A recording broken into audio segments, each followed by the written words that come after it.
Graça e paz, igreja. Motivo de alegria, né? Estar junto aqui. Não só hoje, mas com a congregação batista em Santa Maria. São pessoas que estão libertas, salvas, lavadas e remidas pelo sangue de Jesus. E isso me alegra muito ver esse conjunto aí. Quase todos, né, já passaram por uma dificuldade de dependência e hoje estão aqui louvando e glorificando a Deus. Não tem preço que pague, né? Eu gostaria que ficassem em pé as pessoas que vieram comigo aqui da congregação, né, para mim apresentar cada um, que é pouca gente, mas eu sei o nome, tá? Tá o Genivaldo, ali na primeira, né? Wesley, Fábio Dameto, Bruno. Levanta, Bruno. Por que você não está levantando? Bruno. A mãe do Dameto é a Sandra. Levanta, Sandra. A Sandra. Meu lado direito aqui, o Osmir. A Cássia, minha prima. Atrás, o Ed. E o Ted. Olha que dupla, Ed e Ted. Então, aqui está o pastor Nelson também, né? Está assim, o meu auxiliar lá na congregação. Estamos aí, né? Que isso, né, é o que nos faz continuar, né? Porque há resultados, há pessoas também, né? Agora eu esqueci do nosso regente de louvor, que é o Evaristo, tá? Pode sentar. Isso que nos leva a continuar cada vez mais essa jornada e ver famílias restauradas completamente, né? Totalmente, mas não só restauradas, mas salvas, libertas, salvas por Cristo Jesus. Isso nos faz muito feliz. Então, nós estamos contentes, né, recebendo o convite do pastor Kenji. Ele foi convidado com uma condição, que eu vim aqui com eles também. Então, estamos pagando, tá, Kenji? Gostaria de ministrar uma palavra que Deus me colocou no coração, que está em Apocalipse, capítulo 2, do verso 1 ao 7.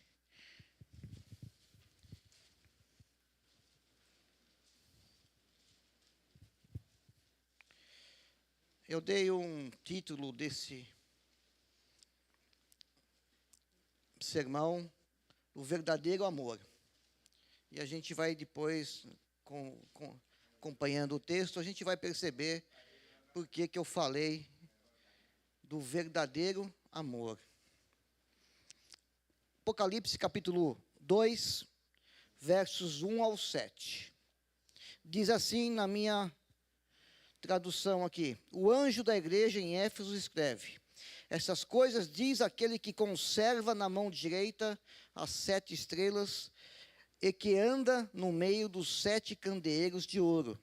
Conheço as tuas obras, tanto o teu labor quanto a tua perseverança, e que não podes suportar homens maus, e que pusestes à prova os que a si mesmos se declararam apóstolos e não são, e os achaste mentirosos.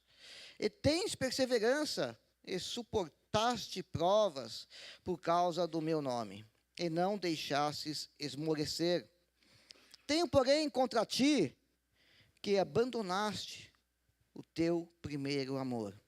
Lembra-te, pois, de onde caíste, arrepende-te e volte à prática das primeiras obras, e, se não venho a ti, e moverei do seu lugar o teu candeeiro, caso não te arrependas.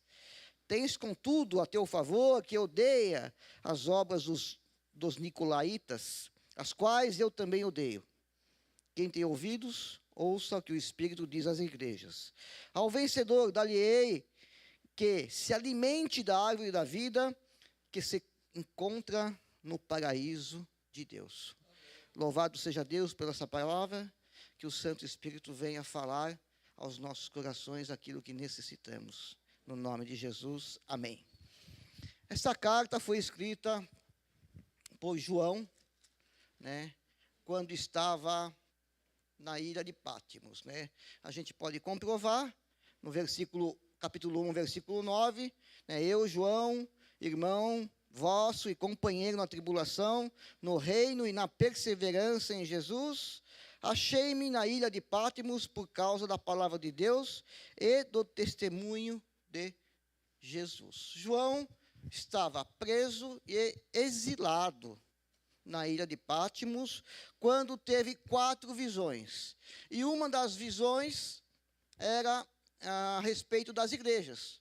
Cristo e as igrejas. A gente vai ver aqui, a gente vai olhar só uma hoje, né? Se vocês quiserem, vão na congregação que eu continuo esse estudo, né, pastor? Vamos incentivar a estudar a igreja, a palavra de Deus. A gente vai saber aqui a primeira igreja, que é a igreja de Éfeso. E João teve essa revelação, né, neste lugar, né? E ele falou assim no capítulo 1, versículo 10: achei-me em espírito no dia do Senhor, eu ouvi por detrás de mim uma grande voz como trombeta dizendo: o que você vê, escreve em livro e manda às 7 igrejas: Éfeso, Esmirna, Pérgamo, Tiatira, Sardes, Filadélfia e Laodiceia. Então, essas 7 igrejas foram mandados recados para que fosse lido pelo líder da igreja, pelo anjo da igreja, como nós lemos no início aqui, na igreja de Éfeso. Então, o autor foi João, o apóstolo João, né? O local que foi escrito foi a ilha de Patmos. A época, mais ou menos 95 depois de Cristo, né? O João foi um dos últimos apóstolos, né, a falecer, né, que conheceu, viu Jesus realmente, né, andou com Jesus, né? E o destinatário, né, dessa primeira visão aqui era 7 igrejas, né, do tempo apostólico, né? Quase todas foram fundadas por Paulo. Não só Éfeso, mas quase todas foram fundadas, né, lá no período apostólico por Paulo.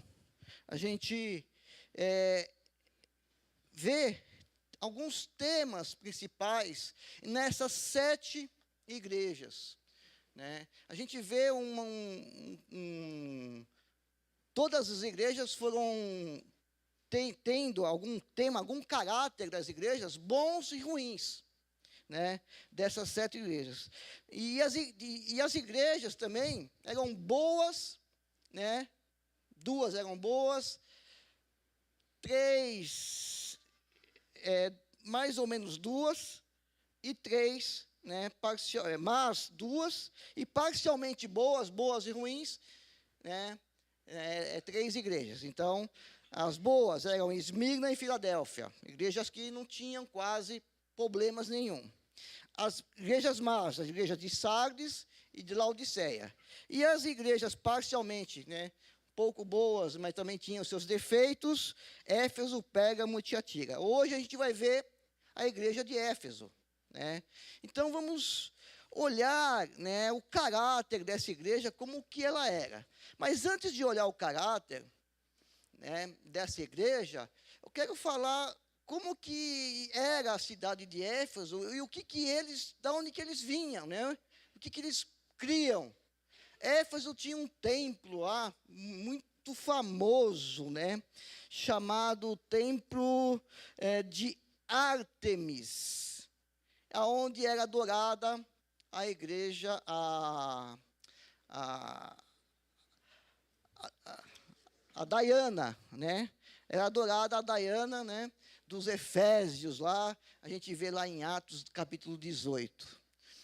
A gente vê que por detrás de tudo isso, né, existia o quê? Uma idolatria, né, um paganismo muito grande, aonde que Paulo foi, abriu a igreja, estava Áquila e Priscila de Timóteo, fez crescer a igreja muito, a igreja cresceu muito e encontrou muitos, né, problemas com pessoas que tinham, né, esses problemas, né, de idolatria e de paganismo, né, em relação à própria carne. Diana era considerada também uma deusa da fertilidade. E daí por diante vocês veem o que é, né, o que corria por trás de tudo isso, desse paganismo que era a cidade de Éfeso.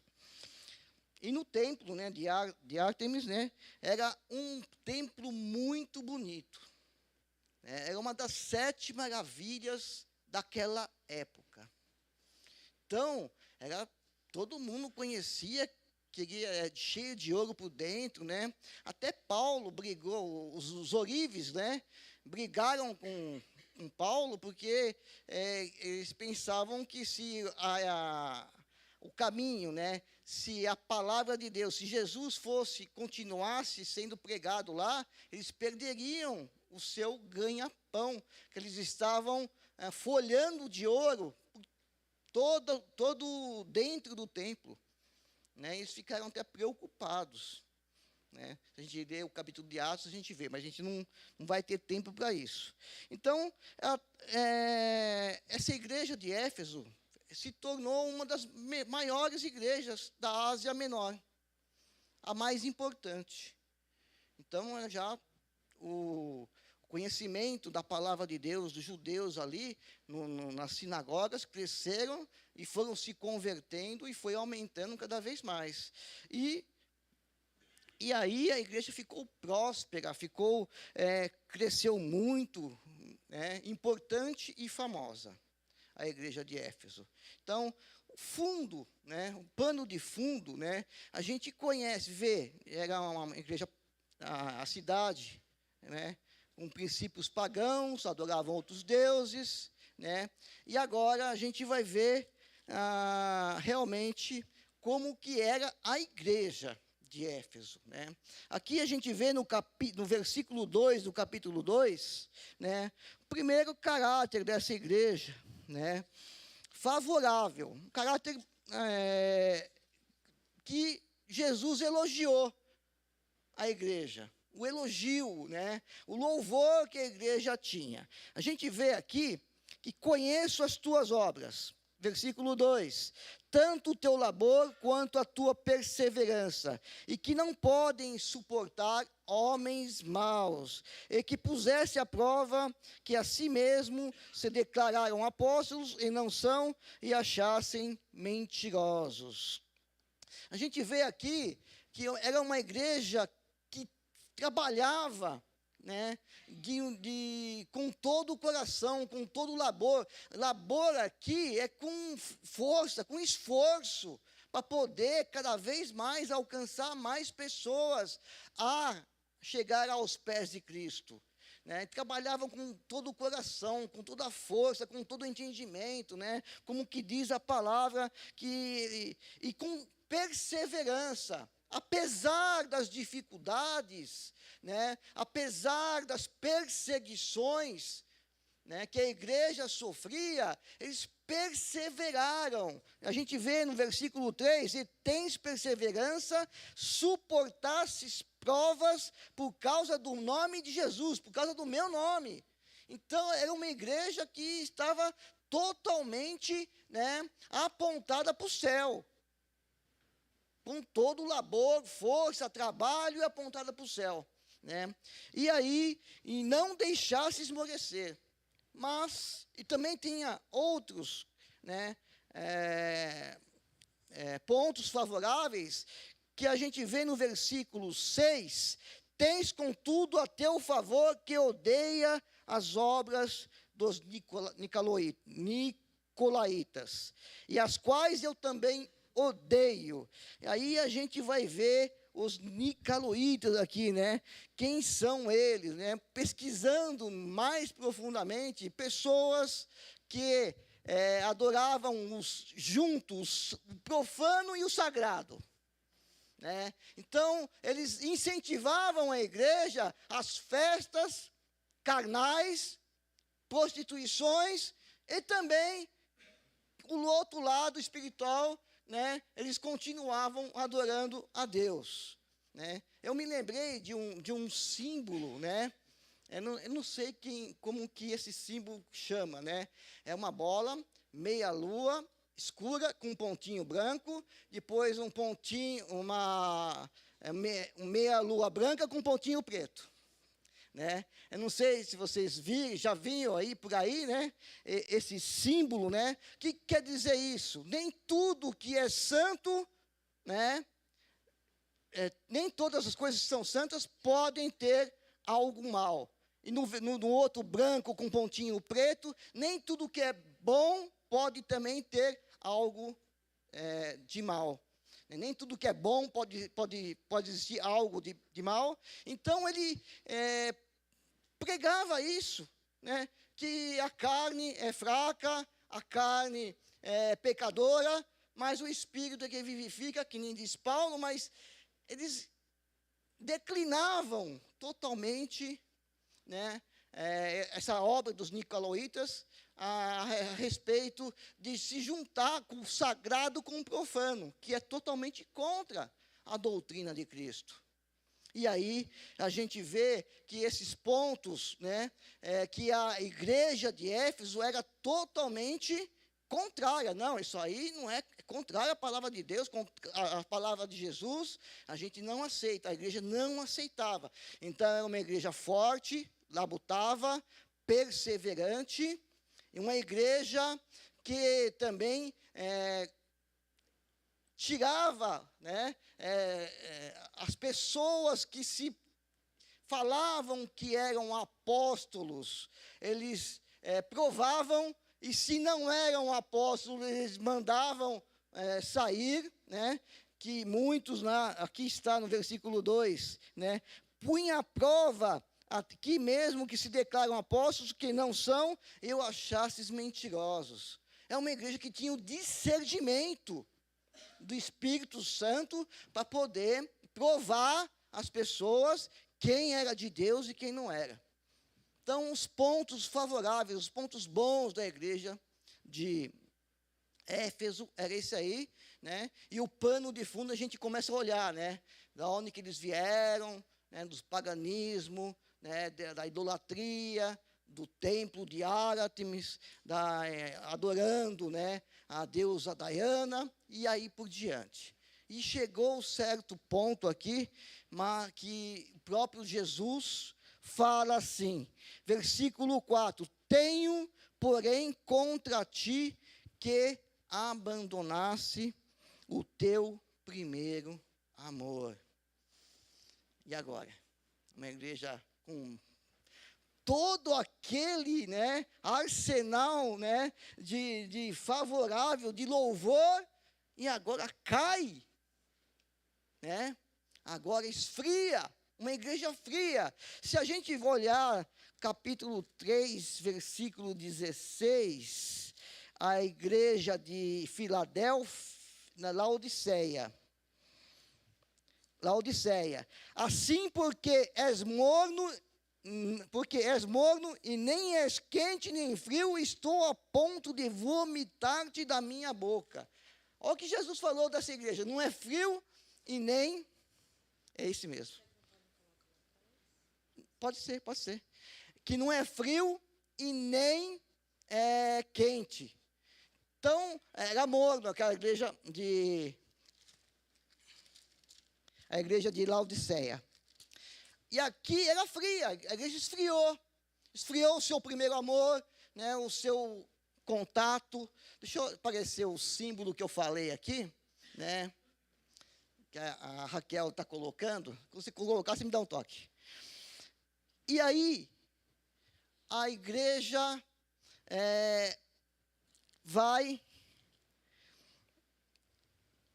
e dá uma decaída, esfria. O que é esse abandonar o primeiro amor? É faltar o zelo, né, que tinha no início de Cristo. Olha só, é esse símbolo, né? Nem tudo que é santo que é bom, tem um ponto de ruim. E nem tudo que é ruim pode ter um ponto bom. Olha só, né? Que doutrina, né? Que o paganismo traz, né, para as pessoas. Por quê? Porque eles poderiam estar na igreja e poderiam também ir nas festas da carne e não tinha nada a ver. O espírito estava com Deus.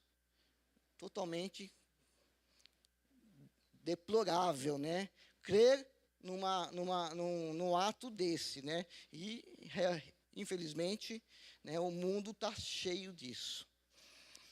E agora a igreja decaiu, esfriou.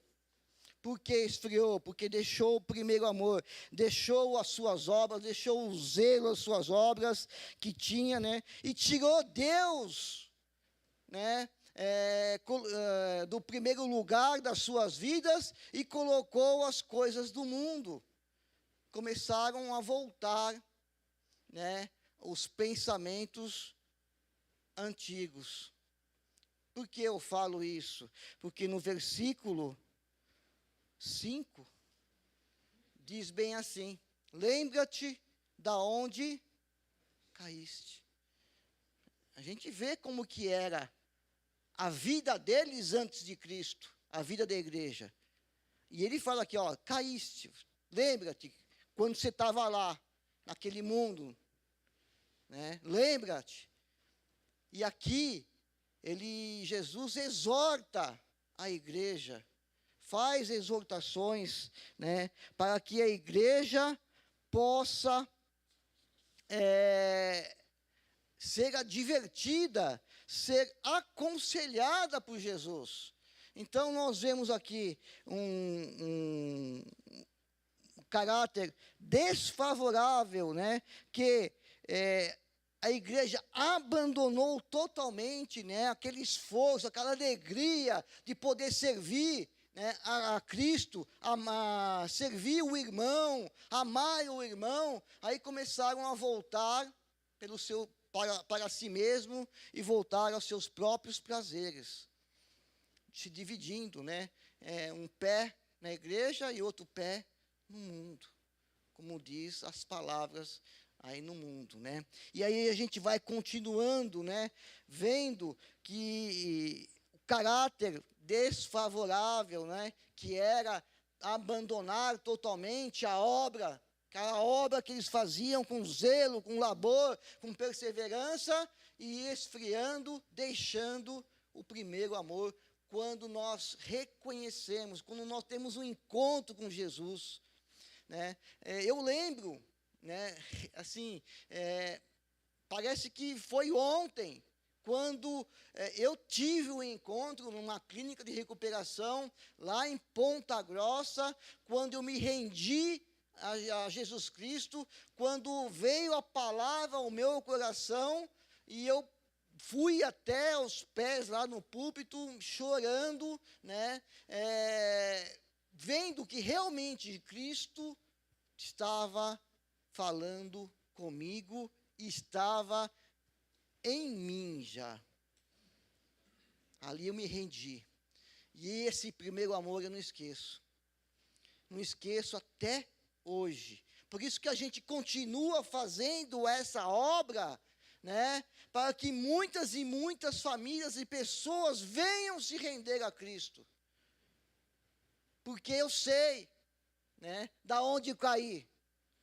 Eu sei da onde eu vim. Eu não quero voltar para lá. E aí, tens contudo a teu favor, versículo 5, lembra-se por onde caístes. Aí, isso foi uma advertência, né, que Jesus dá à sua igreja. A segunda advertência, a primeira foi lembra-se, a segunda, arrepende-te. Arrependimento, mude o seu modo de pensar, o seu modo de agir, o seu modo que você está andando. Jesus falando para a igreja que, olha, mude, se arrependa desses maus caminhos e siga pelo caminho eterno que traz paz, traz alegria no Espírito Santo, no coração de cada um que crê no nosso Senhor. Arrependa-te, né? Volte ao seio do Senhor, volte aos braços do Senhor. E a igreja está sendo chamada ao arrependimento das suas más obras, do seu esfriamento espiritual que a igreja estava sofrendo naquele momento. E o terceiro ponto da advertência, dos conselhos de Jesus para a igreja de Éfeso, né? Ele dá um conselho, né? Olha só. E vai no versículo 2 de novo, Jesus, volte para as primeiras obras. Aquilo, sim, que é uma igreja avivada, é uma igreja que ama a Cristo, é uma igreja que anda, né, nos caminhos eternos.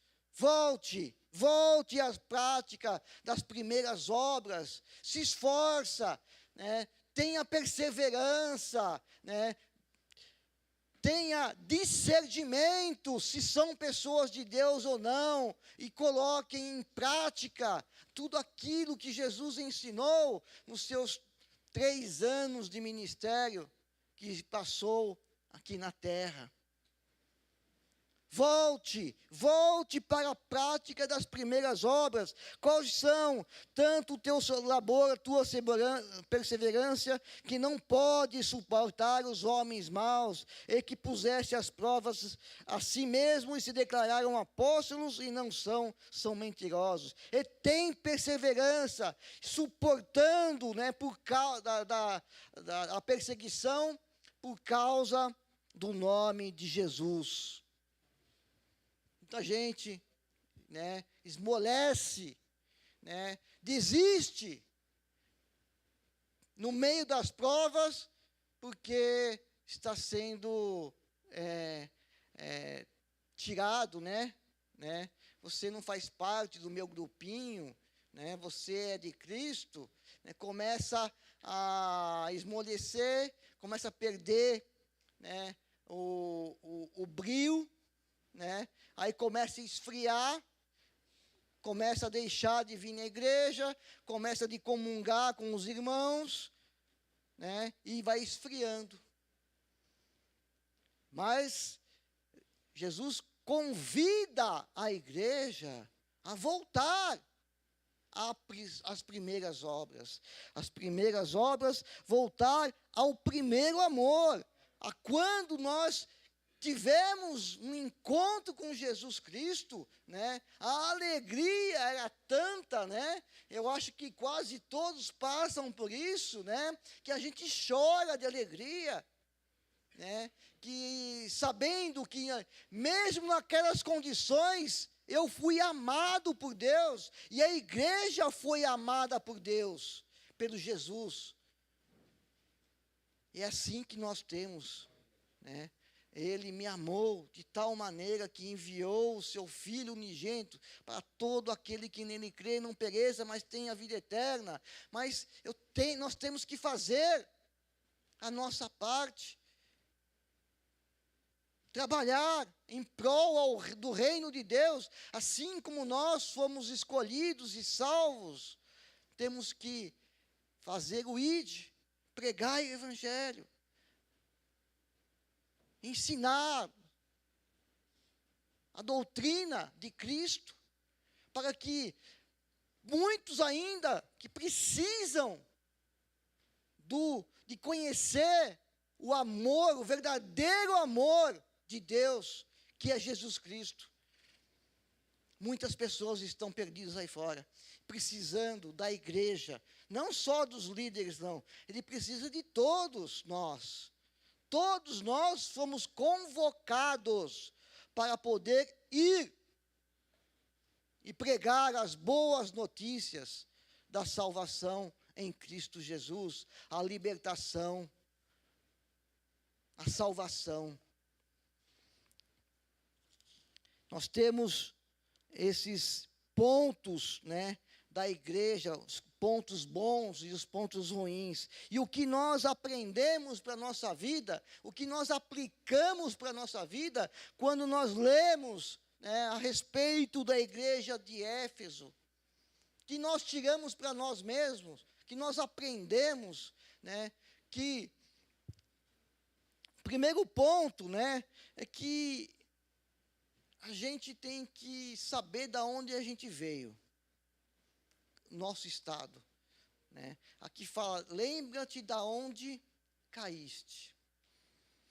Eu sei, né, que é difícil, né, você sair de um certo lugar que te dá prazer momentâneo, um prazer esporádico,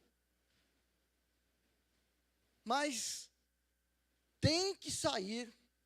Nós fomos chamados para ser diferentes desse mundo, para sermos realmente considerados, né, pequenos cristos aqui na terra, para poder exalar o perfume de Cristo, o amor de Cristo, que Ele nos deu.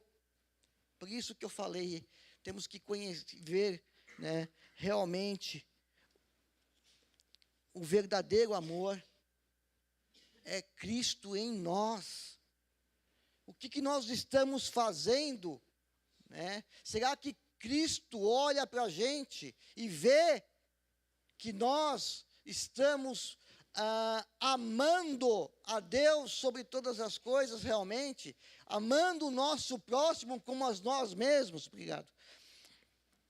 Este é o motivo que a gente tem que continuar, perseverar a nossa jornada, mesmo que a gente suporte provas. Não é fácil. Jesus próprio falou: no mundo tereis aflições, tende bom ânimo, eu venci o mundo. É esse amor que eu quero que todos possam olhar. Próprio João, que diz aqui à igreja a voltar ao primeiro amor, e ele diz que Deus é amor. Amados, amemos uns aos outros, porque o amor procede de Deus, e todo aquele que ama é nascido de Deus e conhece a Deus.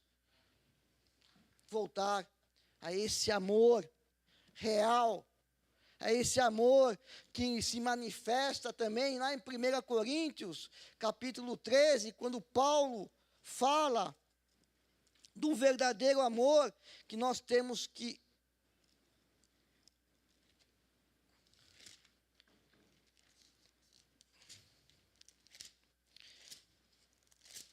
Primeira Coríntios, o amor é o dom supremo. Ainda que eu falasse em línguas dos homens, dos anjos, se não tivesse amor, serei como um bronze que soa ou como um símbolo que retine. Ainda que eu tenha o dom de profetizar, conhecer todos os mistérios, todas as ciências, ainda que tenha tamanha fé de transportar os montes, se não tiver amor, nada serei. E ele enfatiza aqui, né, no versículo 7, tudo sofre, tudo crê, tudo espera, tudo suporta. Perseverança. O amor sempre vence. O amor de Jesus vence em nós. Ele nos dá a vitória, porque Ele venceu. Essa é a nossa vitória. Ele já venceu. Graças a Deus que nos dá a vitória por intermédio do nosso Senhor Jesus Cristo, em 1 Coríntios 15, 57, se não me engano.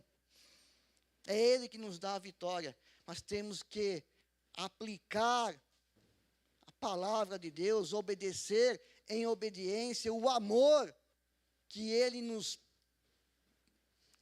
concede, para que nós possamos, no amor, vencer todas as dificuldades que enfrentamos. Porque em Cristo somos mais do que vencedores. Cristo sempre nos chama e nos mostra, advertindo, que quando erramos, Ele nos chama ao arrependimento. Cristo vem aqui hoje chamar eu e você ao arrependimento. Orienta também a voltar ao lugar que Ele te chamou. Ele não só chama, que Ele mostra aonde quer que a gente tenha, né, seja um verdadeiro servo do Senhor, voltar às primeiras obras que Ele nos chamou, ao verdadeiro amor. E para terminar,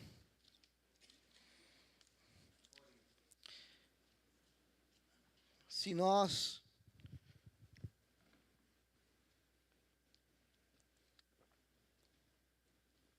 estivermos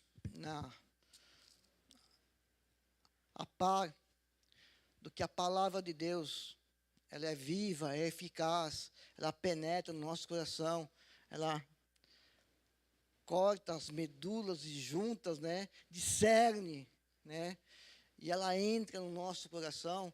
Nós acreditamos que a palavra de Deus, ela vai estar em primeiro lugar em nossa vida, e nós vamos ser servos obedientes à melhor de Deus. O verdadeiro amor é realmente ter Jesus no coração, obedecendo a Cristo, amando a Deus e sendo direcionado pelo Espírito Santo de Deus. Que essa palavra que possa adentrar no vosso coração. Hoje, eu tenho vivido muitas provas, mas Deus tem me dado força para suportar e perseverar nos caminhos do Senhor. Que se não fosse por Ele, não estaria aqui hoje, junto com meus irmãos aqui e junto com vocês. Vamos orar. Soberano e eterno Deus Pai, graças te damos, Senhor, por mais essa palavra que foi proferida, foi ensinada a respeito do teu verdadeiro amor, que nós voltamos para o primeiro amor, fazendo as boas obras, reconhecendo o Cristo como o único e suficiente Senhor e Salvador, tendo o Senhor Jesus como o nosso guia, o Espírito Santo possa nos guiar as nossas vidas, e que se há algum mal em nosso coração, em nossa mente, que haja arrependimento de cada vida que está aqui, que está nos assistindo. Que o Senhor, meu Pai, nos perdoe, Pai, das nossas falhas, dos nossos erros. Se muitas vezes nós não demos ouvidos à Tua voz, Senhor, nos perdoa.